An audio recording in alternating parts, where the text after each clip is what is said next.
आज का प्रातः क्लास है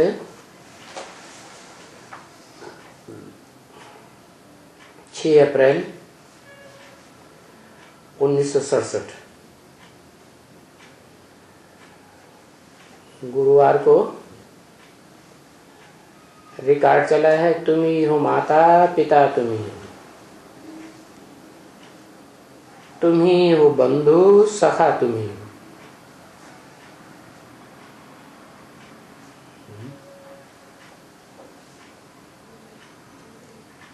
कैसे कैसे बढ़िया रिकॉर्ड है।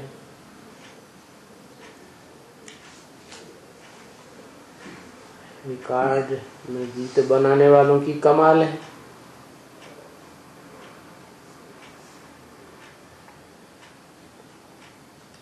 ब्रह्मा पुत्र ब्राह्मण तो 80-80 साल हो गए। यही जाना नहीं कि तुम ही दूसरा कोई नहीं।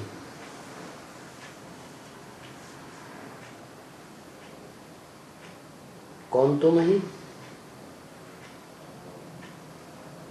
तुम ही हो माता, तुम ही हो पिता, तुम ही बंधु, तुम ही सखा। कौन?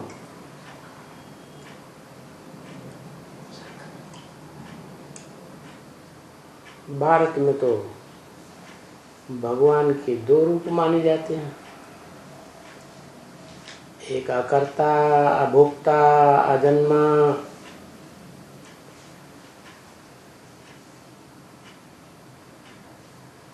और दूसरा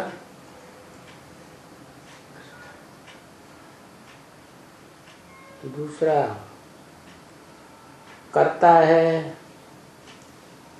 भोगता है, करेगा तो भोगेगा।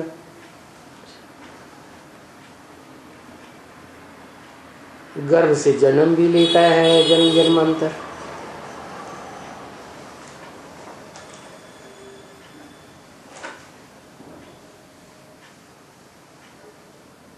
सिर्फ एक जन्म को छोड़ के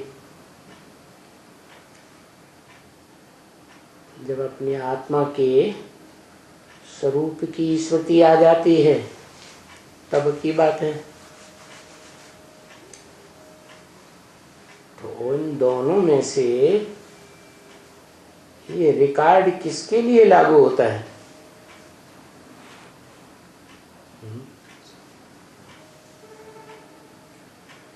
जो निराकार निरंजन, जिसको काले अंजन माने कालिमा,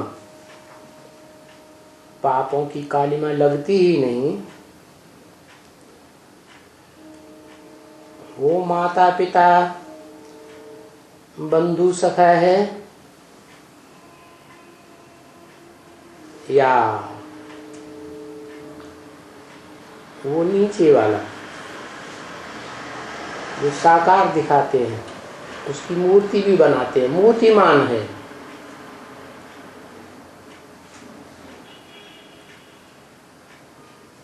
जिसकी यादगार दिखाते हैं भक्ति मार्ग में कि वो ऊपर वाला सदाशिव ज्योतिबिंदु, जिसका एक ही नाम है शिव, उसकी आत्मा का नाम, और कोई की आत्मा का नाम होता ही नहीं। और वो इस सृष्टि पर आता है तो मनुष्य सृष्टि रूपी रंगमंच के जिस हीरो में प्रवेश करता है, जो इस सृष्टि रूपी रंगमंच पर ऑलराउंड पार्ट बजाने वाली आत्मा है, उसका नाम शास्त्रों में शंकर दे दिया है। और उसी शंकर का नाम एकमात्र है इस संसार में जो शिव के साथ जोड़ा जाता है। क्यों? कोई कारण होगा? कारण है कि वो निराकार शिव मुकर्रर रूप से सिर्फ उसी साकार शरीरधारी मूर्तिमान जिसकी मूर्ति है दिखाते हैं शंकर, उस एक में ही मुकर्रर रूप से प्रवेश करता है औरों में भी आता है लेकिन किसी को पता नहीं पड़ता क्या कब आया कब चला गया, कोई प्रूफ भी नहीं मिलता। और जिसमें मुकर्रर रूप से प्रवेश करता है ज्ञानी आत्माएं ज्ञान की गहराई में घुसती हैं, ईश्वरीय महावाक्यों को टटोलती हैं, तो ढेर सारे प्रूफ निकलते हैं जिनसे साबित हो जाता है कि वो उस एक ही मुकर्रर अर्थ में प्रवेश करता है। औरों में भी आता है लेकिन पता नहीं लगता। तो ये दो हैं, एक ऊपर वाली आत्मा और एक नीचे वाली आत्मा। ऊपर वाला तो इस सृष्टि रूपी रंगमंच पर आकर के सदा पर्दे के पीछे रहने वाला डायरेक्टर का पार्ट बजाता है, और बाकी जितनी आत्माएं हैं वो सब एक्टर्स, चाहे वो हीरो हीरोइन ही क्यों न हो, वो रंगमंच पर सबको देखने में आती हैं प्रत्यक्ष होकर के पार्ट बजाती है।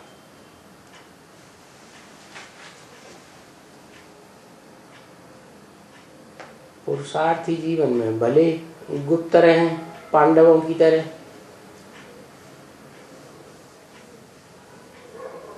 बाकी पुरुषार्थ पूरा होता है तो सारे संसार के सामने प्रत्यक्ष होने लग पड़ती है। नंबर 1 तो सवाल ये है कि वो जो साकार है जिस मुकर्रर रथ में वो सुप्रीम सोल गॉड फादर आता है, उसे भगवान कहें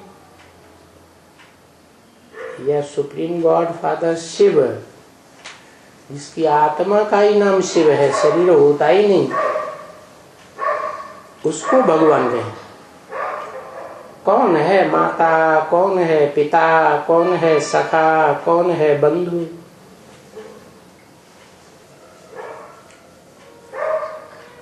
है जिसमें प्रवेश करता है वो सबसे ऊपर वाला क्यों नहीं? क्योंकि वो स्वयं कहता है ब्रह्मा मुख से निकली वेदवाणी में कि मेरा तो तुम निराकार ज्योति बिंदु बिंदु आत्माओं से सिर्फ एक ही संबंध है। क्या क्या संबंध? पिता और पुत्र का। न मैं ग्रैंडफादर बनता हूं, न मैं फीमेल शरीरधारी माता बनता हूं, न मैं मनुष्यों का पिता बनता हूं, मैं तो आत्माओं का पिता हूं। मनुष्य को तो मन होता है और मेरे को तो सोच विचार करने की दरकार ही नहीं, मैं तो त्रिकालदर्शी हूं क्योंकि जन्म मरण के चक्र में नहीं आता हूं।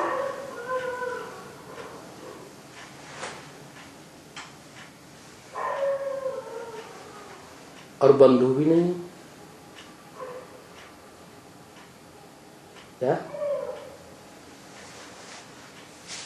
तो सखा बंधु माता पिता मनुष्य सृष्टि में मैं किसी का नहीं हूं। मैं सिर्फ आत्माओं का पिता। क्यों? क्योंकि जो भी इस मनुष्य सृष्टि की आत्माएं हैं, जब मैं आता हूं कलयुग के अंत में, तो सब अपने स्वरूप को भूल जाती है। उनसे कोई पूछे तुम क्या हो, ये तो बताओ, तो कहेगा कोई हम राजा हैं, कोई कहेगा हम भिखारी हैं, कोई कहेगा हम कलेक्टर मिनिस्टर हैं, कहेगा ना, हम डॉक्टर हैं, हम इंजीनियर हैं, हम पुरुष हैं, हम स्त्री हैं, हम बच्चा हैं, हम नौजवान हैं, हम बुढ़े हैं। ऐसे ऐसे परिचय देते हैं। तो जो आत्माओं का बाप सुप्रीम सोल है, वो आके परिचय देता है तुम्हें ये कुछ भी नहीं हो वास्तव में।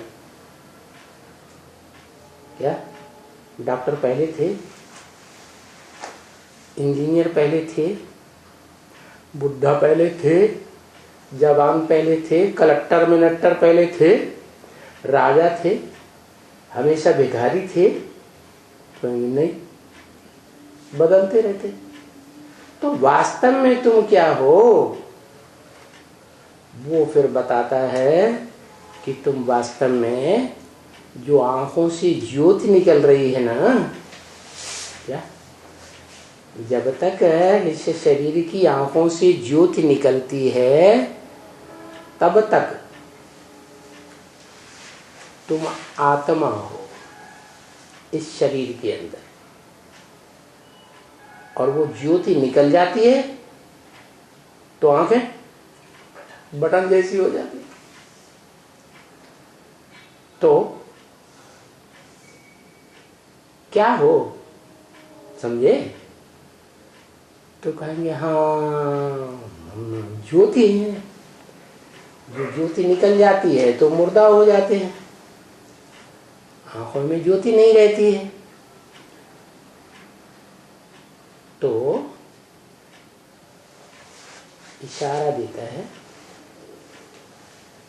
कि दुनिया का सबसे बड़ा गहराई का ज्ञान वाला धर्म ग्रंथ है, जिसकी दुनिया में सभी भाषाओं में टीकाएं और अनुवाद हुए हैं, वो है गीता। उस गीता में ही लिखा हुआ अणोअणीयांसम अनुस्मरेत। यह जो आत्मा है वो अणु रूप है। जैसे अणु माने एटम, अति सूक्ष्म। अणुअणीयांसम, अणु से भी हम, एटम से भी। एटम तो फिर भी यंत्रों से, वैज्ञानिक यंत्रों से पकड़ में आता है, लेकिन ये ऐसा एटम अणु है जो वैज्ञानिक यंत्रों से भी पकड़ में नहीं आता।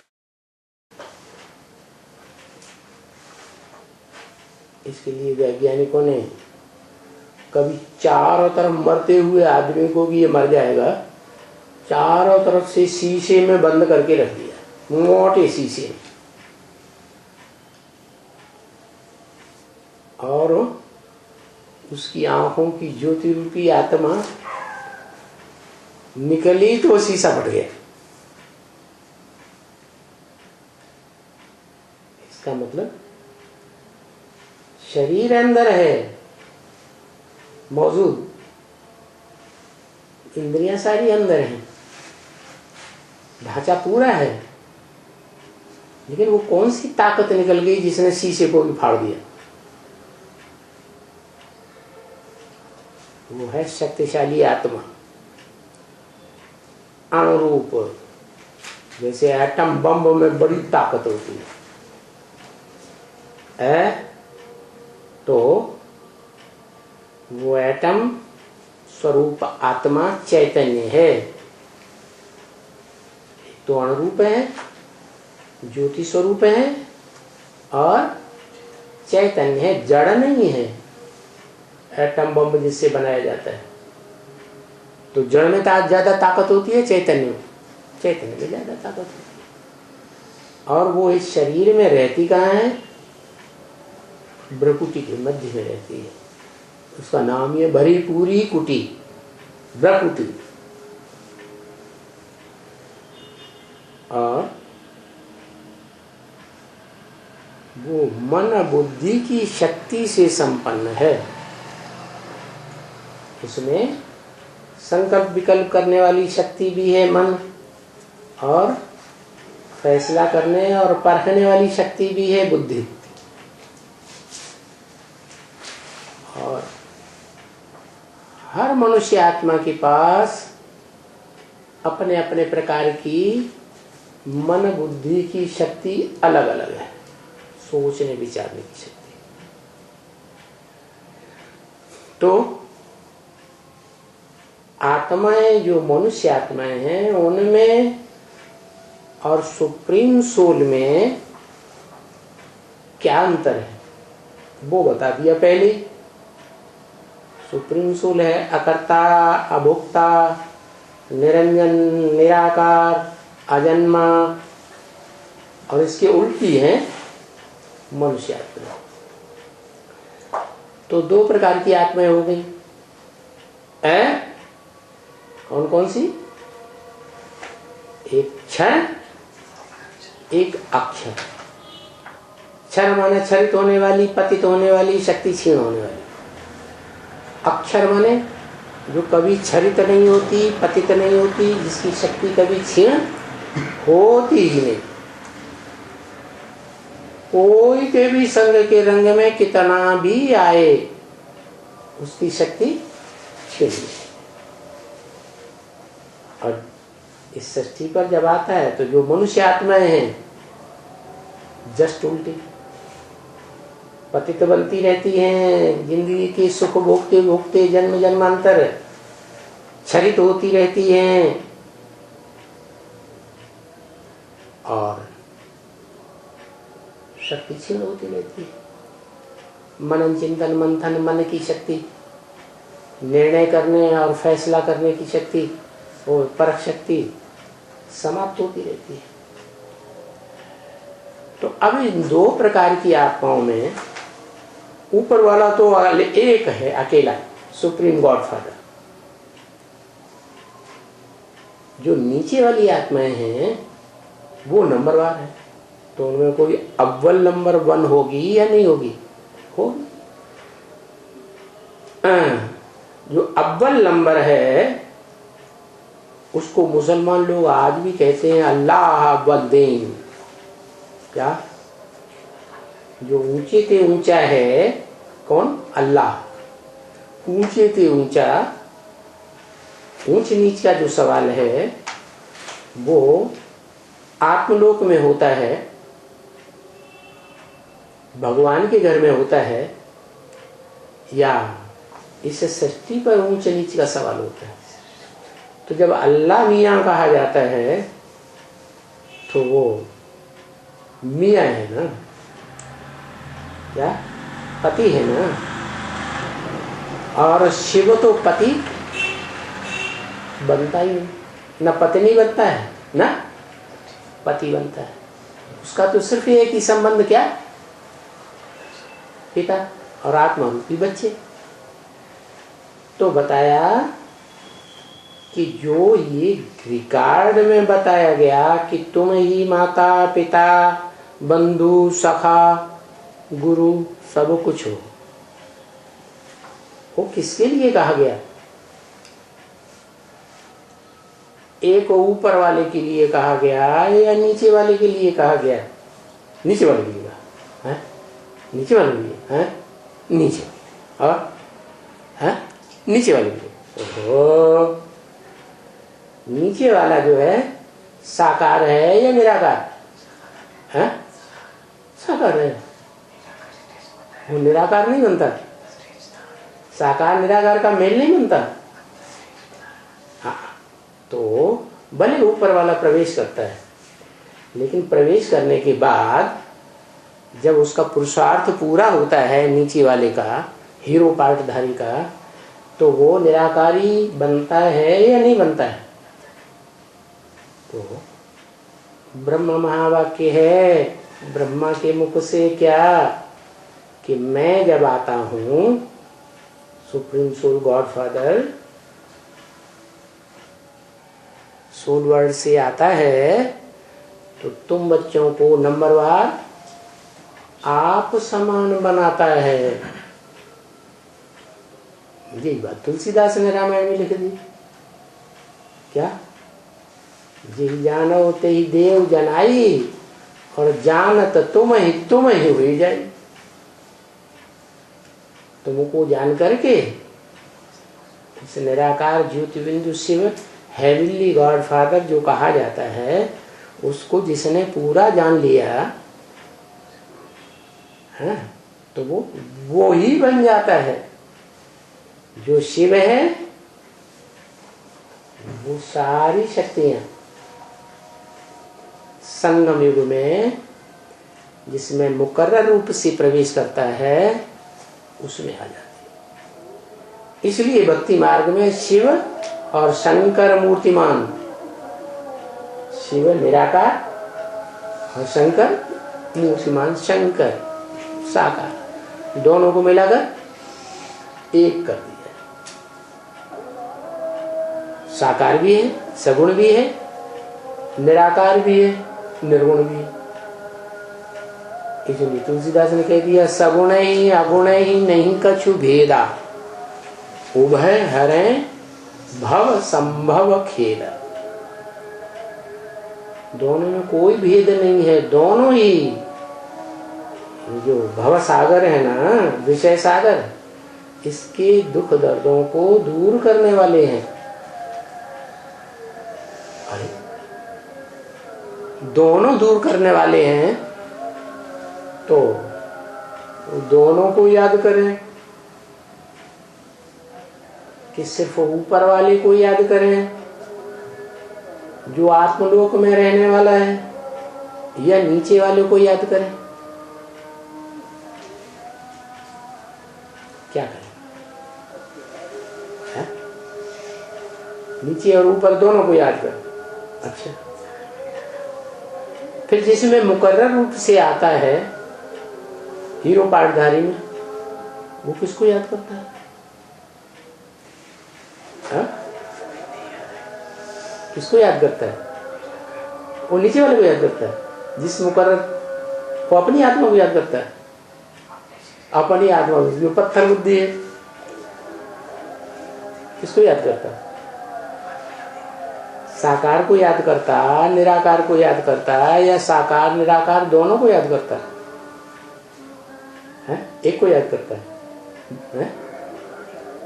एक को याद करता है। साकार निराकार दोनों को याद करता है। ऊपर वाले को याद करता है। साकार बोला है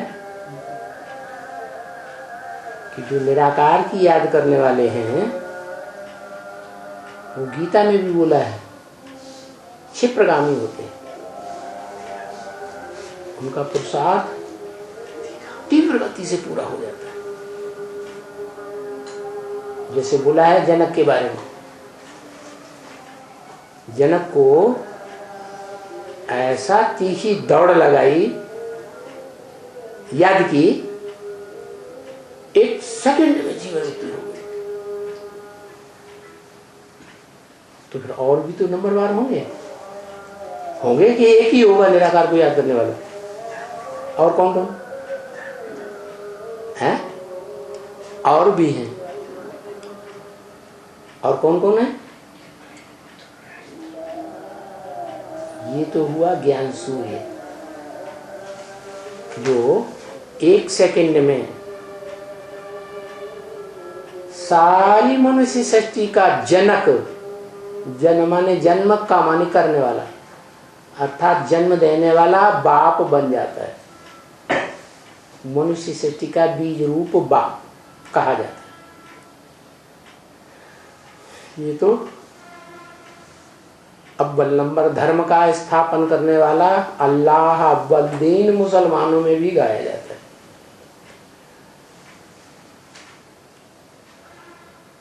और इसके बाद कोई दूसरा नंबर भी होगा या नहीं होगा?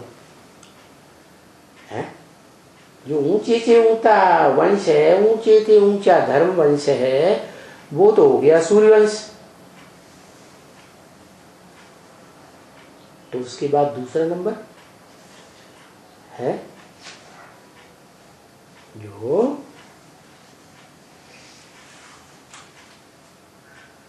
सूर्यवंश की स्थापना करने वाला, इस सृष्टि पर चैतन्य सूर्य गाया हुआ है। सूर्य, जिससे सूर्यवंश उत्पन्न होता है, तो 2 नंबर का भी होगा। वो कौन है?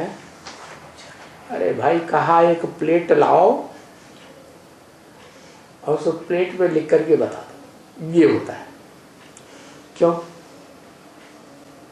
क्योंकि जंगल, ये तो जंगल है संसार रूपी। इस जंगल में, अरण्य में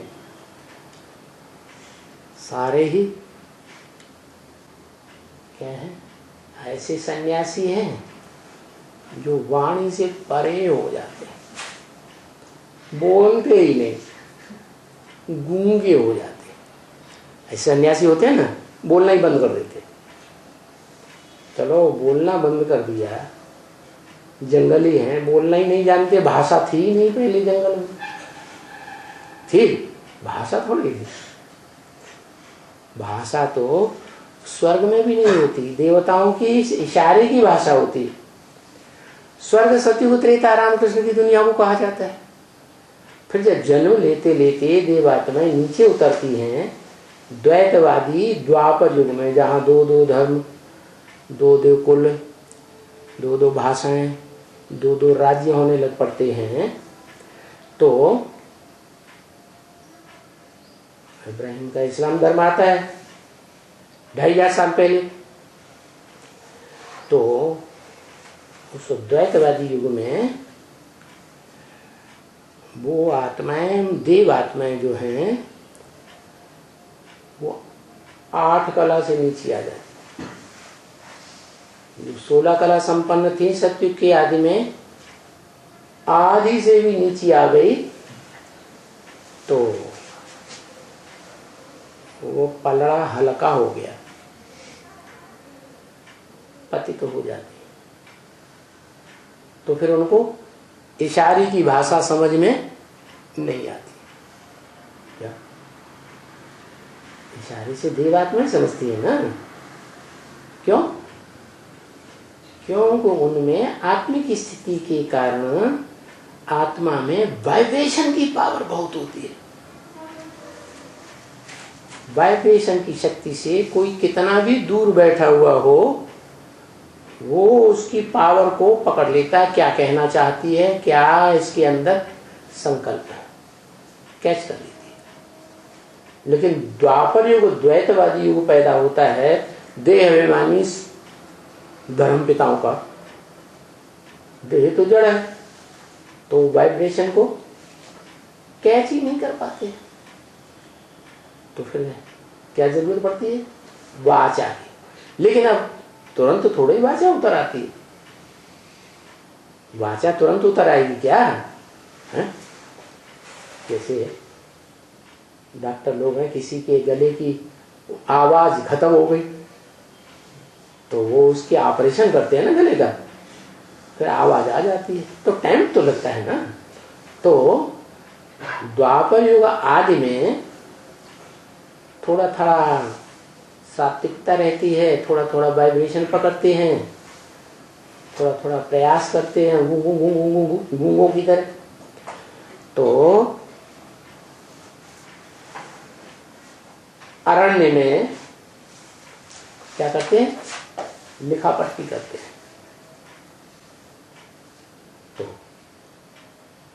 प्लेट तो होनी चाहिए कम से कम हाथ में। जल्दी नहीं करते। नहीं तो बाबा कहते हैं डायरेक्शन को सड़ा के खाते हैं। जैसे कोई चीज खाई पी जाती है ना देन, तो ताजी ताजी खाएं तो ज्यादा अच्छी असर करेगी, और सड़ा गला के खाएंगे असर नहीं करती उतनी। तो ये कौन हुआ माता पिता बंधु सखा सदगुरु? सदगुरु तो साकार को ही कहा जाता है। सुंदर मेला कर दिया जब सदगुरु मिला दलाल, और दलाल तो साकार ही होगा है, दलाल तो चाहिए। तो वो दलाल जो है वो इस सृष्टि का पहला आदमी, जिसे आदम आदिदेव शंकर कहा जाता है, वो दलाल हो गया सबसे बड़ा।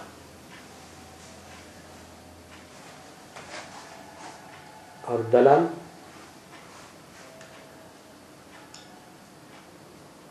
बड़े बड़े दलाल होते हैं,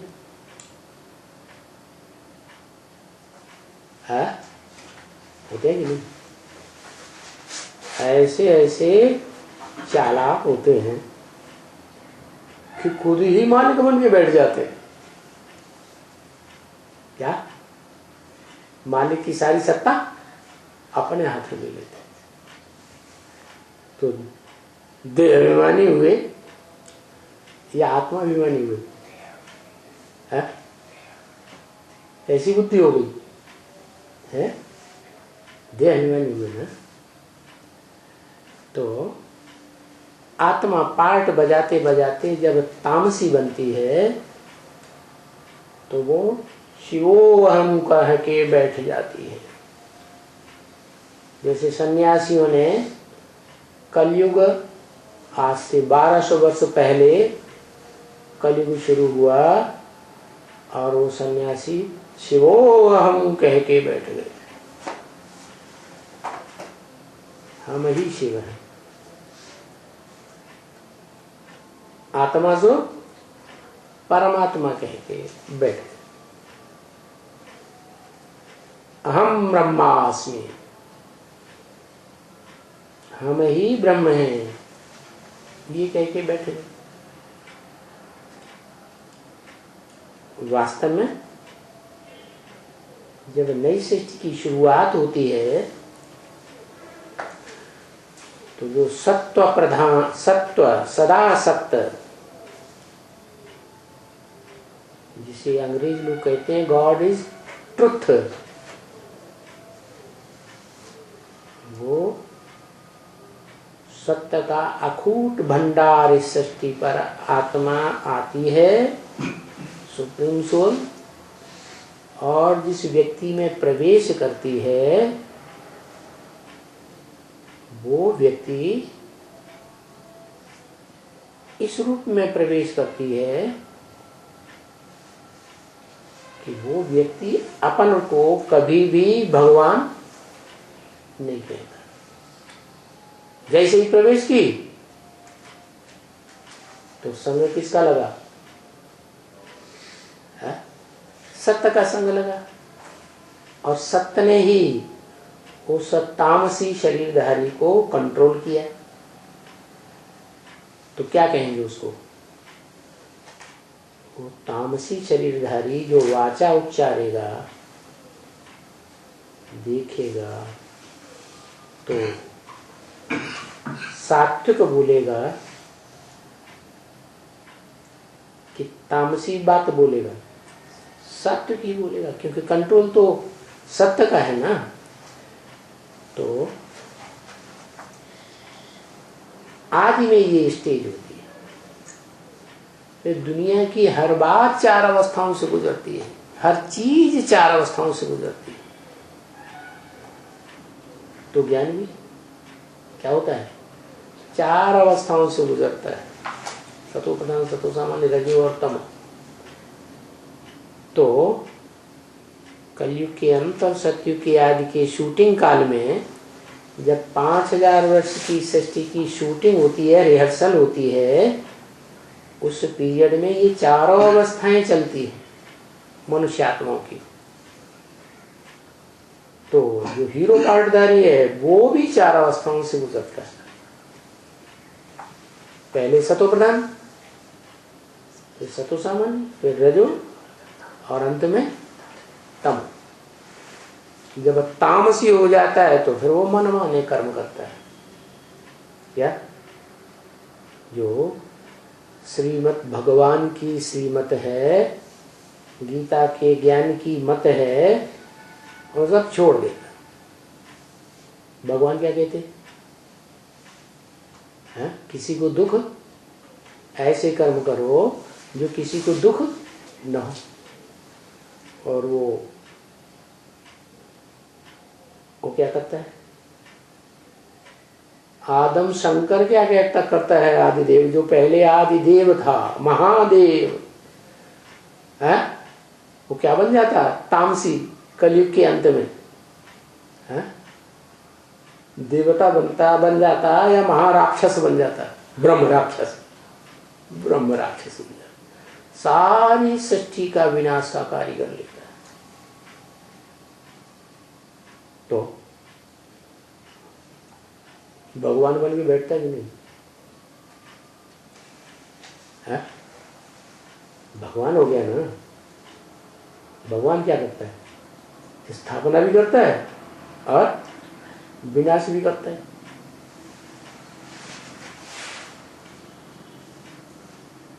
कल्पांतकारी कहा जाता है, कल्प का अंत भी करता है। तो अपने को क्या समझ लिया फिर? साक्षात शिव समझ लिया या नहीं समझ लिया? है? दलाल बना या मालिक बन गया? है?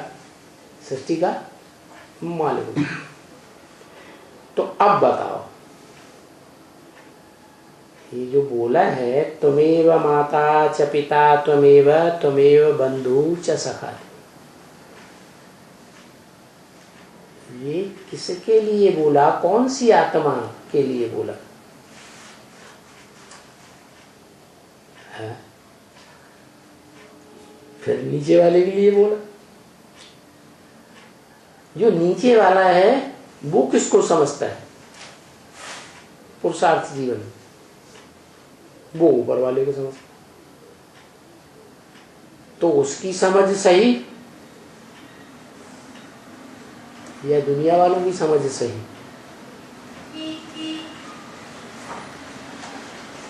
है? सही समझ किसकी?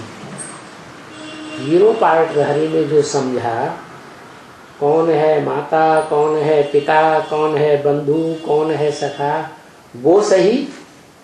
या दुनिया वालों ने जो शिवलिंग बनाया,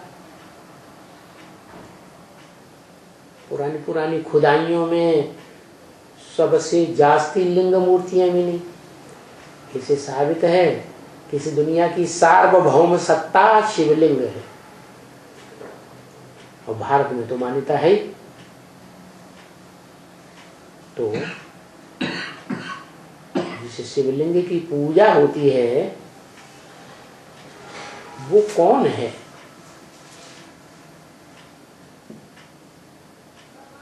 ऊपर वाला है या नीचे वाला है? दोनों कर देता, ऐसे ऐसे फिर ऐसे ऐसे।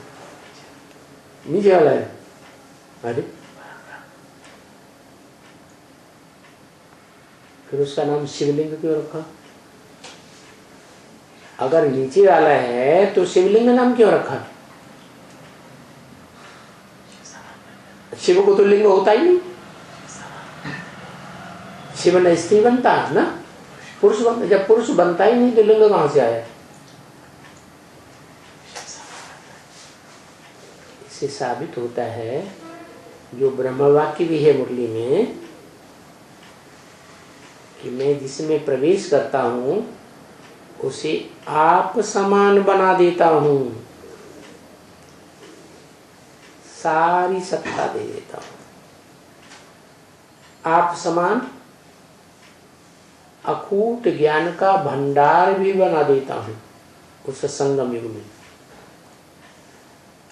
आप समान निराकारी भी बना देता हूं, निर्विकारी भी बना देता हूं, निरहंकारी भी बना देता हूं। देह का कोई अहंकार नहीं, जैसे देह है ही नहीं। माना ऐसे कर्म करता है कि आंख है, खुली रहती है लेकिन देखता ही नहीं, कान है लेकिन कान चारों ओर की आवाज सुनते ही नहीं। ऐसे ही ज्ञानेंद्रियों की तरह कर्मेंद्रियां भी हैं, भले कामेंद्रिय ही क्यों न हो। जिस काम को जीतना मनुष्यों के लिए मुश्किल है, बड़ा मुश्किल, तो उससे भी कर्म करे, लेकिन कर्म का कोई सुख न भोगे, उसमें कोई लगाव नहीं।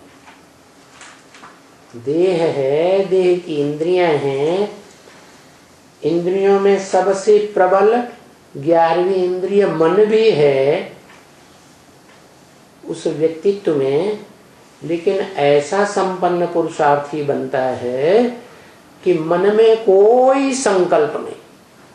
जैसे गीता में लिखा है, नहीं संन्यस्त संकल्पो योगी भवति कंचन कश्चन। माने जिसने संकल्पों का पूरा त्याग नहीं किया है वो योगी कैसे हो सकता है। तो इस बात में सभी मनुष्यात्माएं नंबरवार हो जाती है। वो एक हीरो पार्टधारी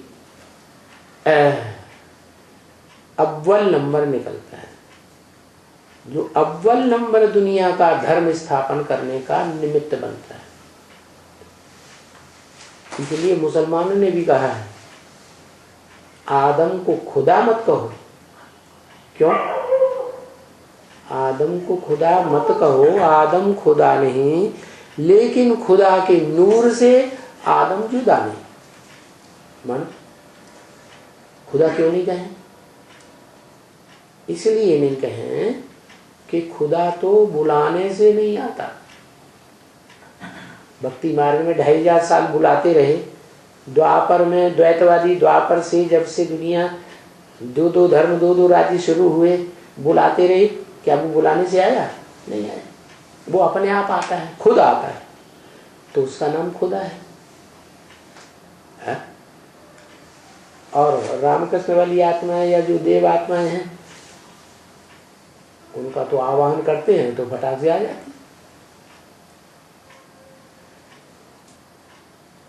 भूत प्रेत आत्माएं हैं, उनका भी आवाहन करते हैं तो आ जाती है कि नहीं?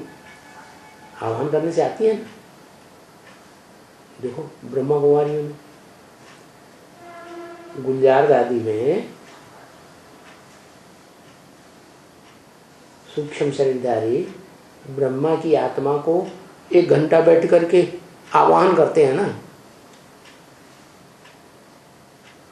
तो ब्रह्मा की आत्मा आ जाती है। परंतु ब्रह्मा के तन में जब शिव आते थे तो ब्रह्मा को भी पता ही नहीं लगता था कब आता और कब चला जाता। तो वो खुदा आता है। इसलिए खुदा तो खुदा ही है, उसको बुलाने की तो दरकार ही नहीं है। न मुख से बुलाने की दरकार है, न मन से बुलाने की दरकार है। तो खुदा तो अलग हो गया, और जो बुलाने से आते हैं, मान मर्तबा लेते हैं, वो देह अभिमानी है या 100% आत्मा है? क्या है? देह अभिमानी है। उनको मान मर्तबा चाहिए। देवात्माओं को भी मान मर्तबा चाहिए, राक्षसी आत्माओं को भी मान मर्तबा चाहिए, मनुष्यों को भी मान मर्तबा चाहिए। तो खुदा को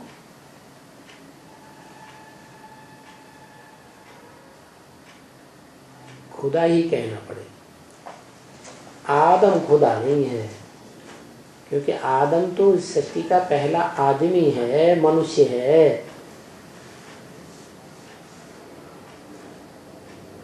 क्या उसके लिए तो भारत में भी गाते हैं, पतित पावन आओ। क्या गाते हैं? हे पतित पावन आओ, आ करके हम पतितों को पावन बनाओ, बुलाते हैं ना। तो फिर जो नहीं बुलाते हैं तो वो पति से पावन बनते भी नहीं। देखो कितना अहंकार। जिसे राम कहते हैं, जिसे आदम कहते हैं, उसमें अहंकार कितना। क्या कोई बुलाओगे तो आऊंगा, नहीं बुलाओगे तो नहीं आऊंगा। चाहे मन से बुलाओ, चाहे वाचा से बुलाओ, चाहे इशारे से बुलाओ, बुलाने से ही आऊंगा। तो वो ऊंची से ऊंची देवात्मा कही जा सकती है, उसको खुदा नहीं कहेंगे। और देवात्मा भी तब तक जब तक उसका पुरुषार्थ बाप समान की स्टेज पर पहुंचने का नहीं होता, तब तक है। जब बाप समान शंकर शिव जैसा ही बन जाता है तो भक्ति मार्ग में द्वापर युग से सोमनाथ के मंदिर में उसकी पूजा होना शुरू होती है, जहां लाल पत्थर गोल है, आत्माओं के घर की यादगार दिखाते, और उस गोल लाल पत्थर में हीरा जड़ा हुआ था, ज्योतिबिंदु की यादगार, निराकार आत्मा की यादगार। तो उसको याद करते हैं मनुष्य। जो लिंग है पत्थर का, लिंग, और उसमें ज्योति स्वरूप आत्मा हीरा। कौन से है ये आत्मा? वो आत्मा जो कभी पत्थर हीरा बनते ही नहीं, वो या जो पत्थर हीरा हीरो पार्टधारी बनती है, वो है।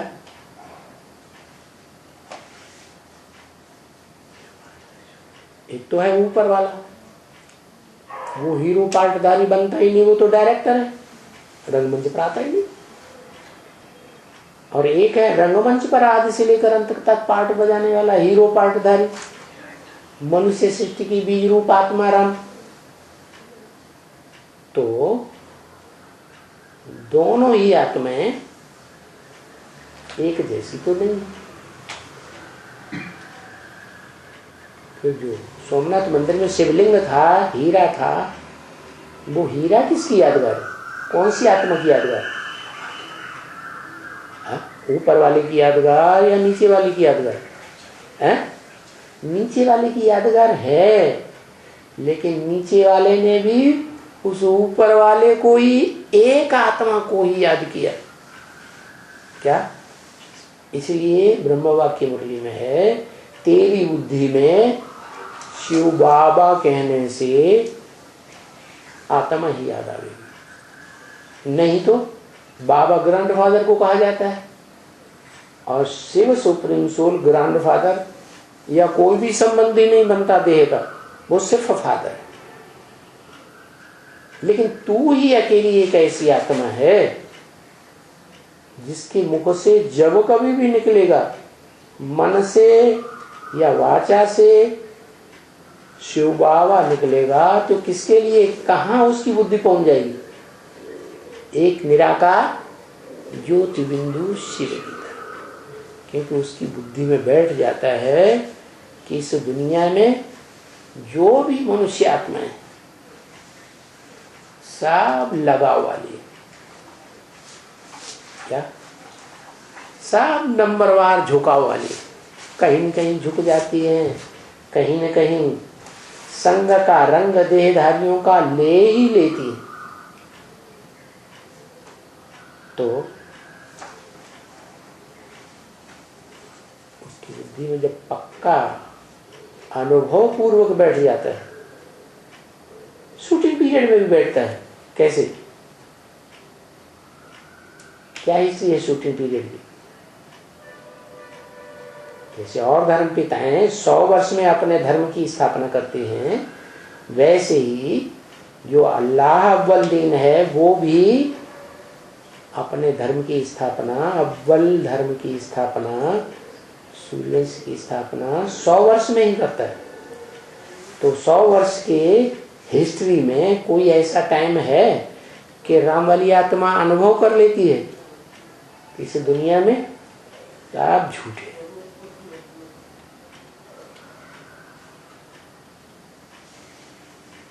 कोई सदाकाल साथ देने वाला नहीं होता। आज साथी बनते हैं और कल विरोध करने लग पड़ते हैं। तो उसने कब अनुभव किया है? नीचे अनुभव किया। 100 साल के संगम में कब अनुभव किया? मध्य में, अंत में, आदि में कब अनुभव किया? आदि में अनुभव कर लिया। क्या ओम मंडली बनी, सब छोड़ के चले गए। यहां तक के जो दूसरी पीढ़ी में उसका बच्चा जन्म लेता है, कृष्ण वाली आत्मा, वो भी छोड़ जाती, भाग जाती। तो सभी धोखेबाज निकल गए। जब वही आत्मा जो ब्रह्मा कहा जाता है, इस ब्रह्मा के मुख से वेदवाणी निकली, वही धोखेबाज, तो सारी दुनिया धोखेबाज। ये शुरुआत से ही उसकी बुद्धि में बैठता है। और फिर मध्य में भी, मध्य में फिर दूसरा संगठन ब्राह्मणों का बनता है, ब्रह्मा कुमारी ईश्वरी विश्वविद्यालय। उस विद्यालय में भी वो आत्मा दूसरा जन्म लेकर के आती है, तो वहां भी क्या क्या अनुभव होता है? सारा ब्राह्मण परिवार एक तरफ, और बाहर की दुनिया तो विरोधी बन ही जाती है। रिश्तेदार हो, चाहे मोहल्ला पड़ोस के हो, चाहे कोई भी दुनिया वाले हो, तो ठोकर मार ही देते हैं। ब्रह्मा कुमार बनता है तब। तो ब्राह्मणों की दुनिया में भी ऐसे हाल हो जाता है, कोई सहयोगी नहीं बनता। तो कोई सहयोगी नहीं बनता, तो अनुभव और पक्का हो जाता है। एक बार धोखा खाए, 2 बार धोखा खाए, फिर तीसरी बार भी धोखा खाएगा क्या? नहीं खाएगा ना। तो जब पुरुषार्थ का संपन्नता का टाइम आता है, तो वो आत्मा पक्का निश्चय बुद्धि हो जाती है कि इस दुनिया की कोई भी मनुष्य आत्मा नहीं है जो सदाकाल उसका साथ ही बनकर,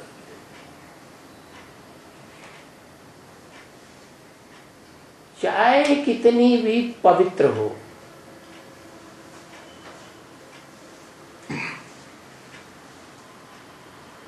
ब्रह्मा विष्णु शंकर की त्रिदेवों के पार्ट में और उनकी पत्नियां जो कही जाती हैं 3 देवियां, उनके पार्ट में भी जो ऊंचे से ऊंची देवी देवता कहे जाते हैं वो भी धोखा दे देते। क्या ब्रह्मा का पार्ट बजाने वाली, ब्रह्मा वाक्य उच्चारण करने वाली आत्मा का तो पहले ही बता दिया, ओम मंडली में ही सर पर पांव रख के भाग गई। सिंध हैदराबाद में धोबी घाट को लेके झगड़ा शुरू हुआ तो, और मध्य में भी न ब्रह्मा वाली आत्मा सहयोगी, न कोई ब्राह्मण सहयोगी, न दुनिया वाला कोई सहयोगी।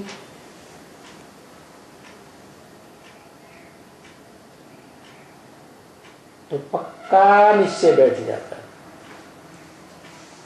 और तीसरी बार भी ऐसे ही होता है। क्या जब फाइनल परीक्षा का टाइम आता है तो जो बीज रूप आत्माओं की दुनिया में पहले पहले विनाश होता है तो उसमें भी कोई सदाकाल सहयोगी नहीं रहता। अब तो उसे पास होना चाहिए या फेल होना चाहिए? है? क्या होना चाहिए? कैसे पास? अरे भाई जानता है ना, 1 बार माफ, 2 बार माफ, अब तो नष्ट हुआ हो जाओ, है कि फिर भी नहीं? देहधारियों से नष्ट हुआ नहीं होना, होना कि नहीं होना? होना चाहिए। तो वो आत्मा 2 बार धोखा खा के पक्की हो गई तो किसी देहधारी में पूरा विश्वास पैदा नहीं होता। तो एक ही आत्मा रह जाती है। कौन? जो कभी पतित नहीं बनती, कभी किसी के संग के रंग में नहीं आती। आत्मलोक में आत्माओं का बाप सुप्रीम सोल शिव, ज्योति बिंदु जिसका नाम है शिव, बस वो ही पार लगाने वाला है और कोई भी पार लगाने वाला नहीं। तो किसको याद करेगी? उसी को याद करेगी कि कोई दूसरे को याद करेगी? हैं? शंकर पार्वती को याद करेगा? नहीं करेगा। करेगा या नहीं करेगा? है? नहीं करेगा ना।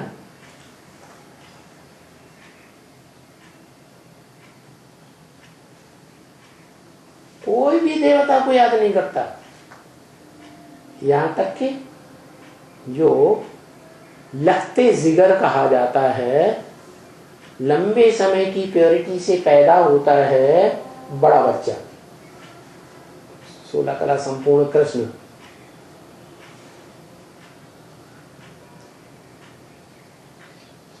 तो वो उसको भी नहीं याद करता। वो भी सदाकाल का सहयोगी बन ही नहीं सकता। तो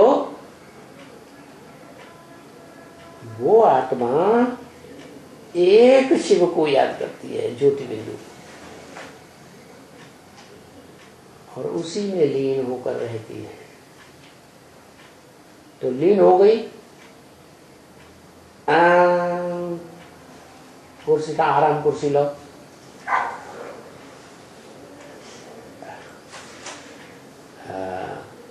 तो लीन हो गई। जैसे चुल्लू भर पानी समंदर में से लो, अलग है, फिर उसी में मिला दो, तो लीन हो गया कि वो निकाला जा सकता है? वो चुल्लू भर पानी नहीं निकाला जा, लीन हो गया, एक हो गया। चुल्लू भर पानी समंदर में मिलके एक हो गया। ऐसे ही लवलीन स्टेज को धारण करने वाली वो आत्मा शिव ही बन गई या नहीं बन गई? बन गई है?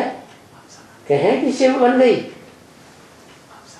कहें शिव बन गई या नहीं बन गई? और शिवलिंग की पूजा करते हैं लोग या नहीं करते? सारा संसार तो शिव है या नहीं?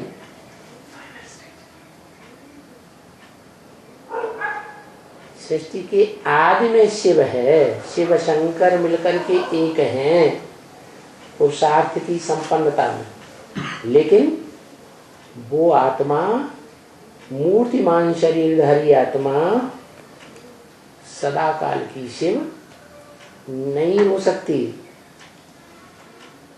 क्या सदा काल की शिव नहीं हो सकती? शिव माने कल्याणकारी। तो क्या सारी मनुष्य सृष्टि के लिए वो आत्मा कल्याणकारी नहीं? जिसमें प्रवेश करता है सुप्रीम सोल शिव निराकार, वो सारी मनुष्य सृष्टि के कल्याण के लिए साकार रूप में निमित्त बनता है या नहीं बनता है? बनता तो है। तो शिव है कल्याणकारी या नहीं? कल्याणकारी शिव है? शिव है? अरे है या नहीं है? है?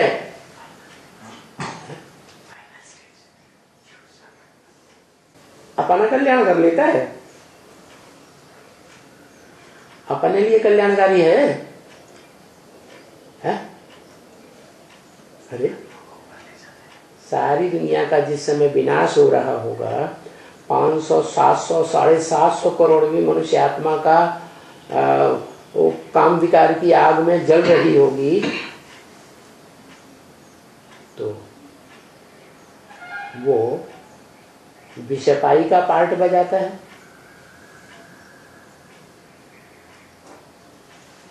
अच्छा पार्ट बजाता है अपनी आत्मा के लिए या नुकसान करने वाला पार्ट बजाता है? कैसा पार्ट बजाता है? अपने लिए सुखदाई पार्ट बजाता है?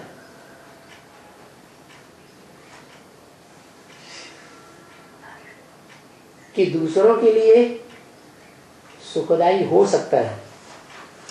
जो मुरली में बोला ब्रह्म वाक्य में कि दुनिया की ऐसी कोई बात नहीं, कोई पार्ट नहीं जो तेरे पर लागू ना होता हो। तो हनुमान का पार्ट भी उस पर लागू होता है कि नहीं है? हनुमान पूछ से ही अपनी सेवा करता है, ऐसे मुरली में बोला।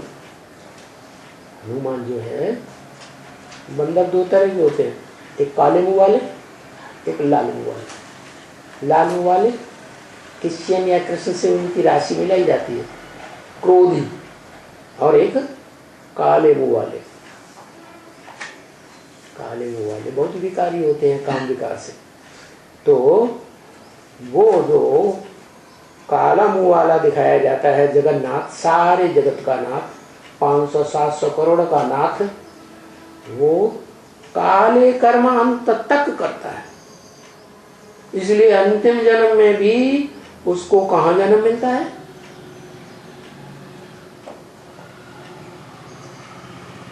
कायमगन,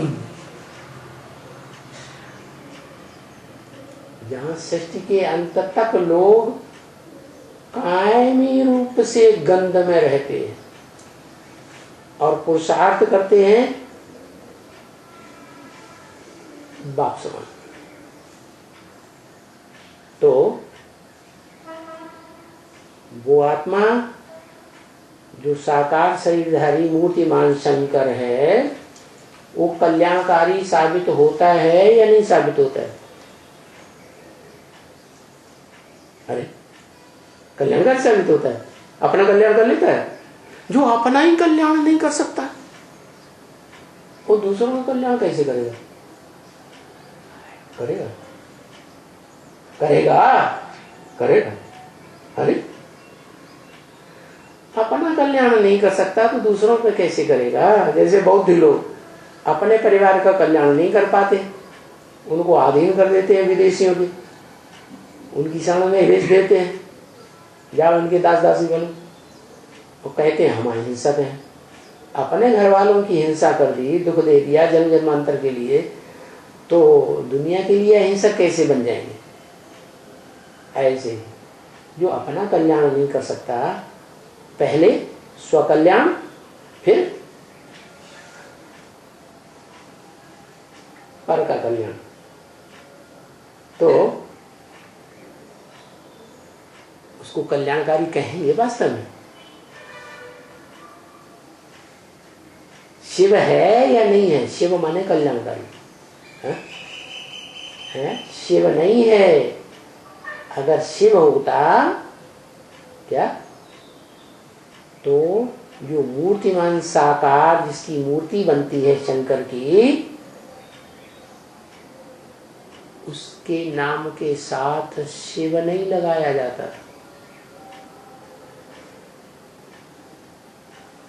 वो शिव समान बनता है तब ही जब उसकी स्मृति में समाया हुआ है। कौन? शिव। वो स्वयं शिव नहीं है, उसकी स्मृति में जब तक समाया हुआ है संगम युग में, तो वो शूटिंग कर रहा है कल्याण की, माने सृष्टि के अंत तक कल्याण की शूटिंग करता है। इसलिए जो सदा कल्याणकारी शिव है, सदा शिव, ओहो ज्योतिबिंदु शिव, तो उसको रहम आ जाता है कि मैं सारी सृष्टि की मनुष्य आत्माओं व आत्माओं का बाप हूं, प्राणी मात्र की आत्माओं का बाप हूं, तो मेरे को ये बच्चा फॉलो करता है। अपने कल्याण की परवाह नहीं, सृष्टि के कल्याण की परवाह, तो आप ही तरस पड़ो। मुझे निर्गुण हारे में कोई गुण नहीं, आप ही तरस पड़ो। कौन आप ही? वो, उसके लिए वो ही है माता, वो ही है पिता, वो ही धाता, वो ही बंधु, वो ही सखा, सर्व रूपों में वो ही है सब कुछ आदि। तो रिकॉर्ड तो देखो कितना बढ़िया है, बनाया है फिल्मकारों ने, जिनको दुनिया के लोग समझते हैं ये तो नचकैया हैं, विद्वान पंडित आचार्य ऐसे ही समझे, लेकिन उनके गीत में कितनी भावभंगिमा भरी पड़ी है। जैसे कवियों की कविता को या तो वो कवि समझ सकते हैं, या तो रवि सूर्य उतर आए तो वो समझा सकता है। ओम शांति। इंडिया के कुंभकर्ण जागेंगे, सन्यासी भी है, और वो जागेंगे तो यूपी को धर्म युद्ध का खेल दिखाना है।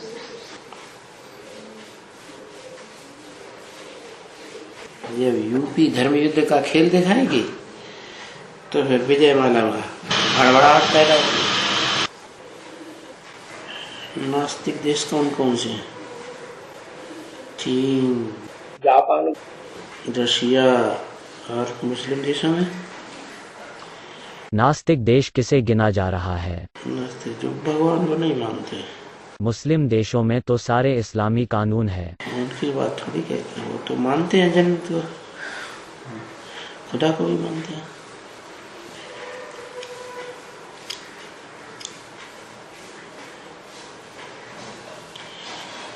कजाकिस्तान, उज्बेकिस्तान, इन देशों का क्या हाल है?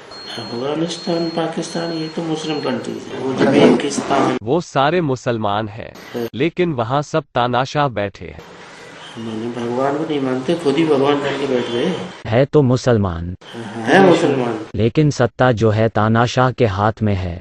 हाँ, तो यथा राजा तथा प्रजा हो जाएगी। तानाशाह मतलब हम खुद ही सब कुछ हैं। डिक्टेटर हिटलर,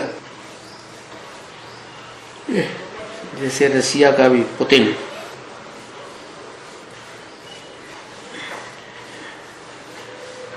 नॉर्थ कोरिया का किम जोंग।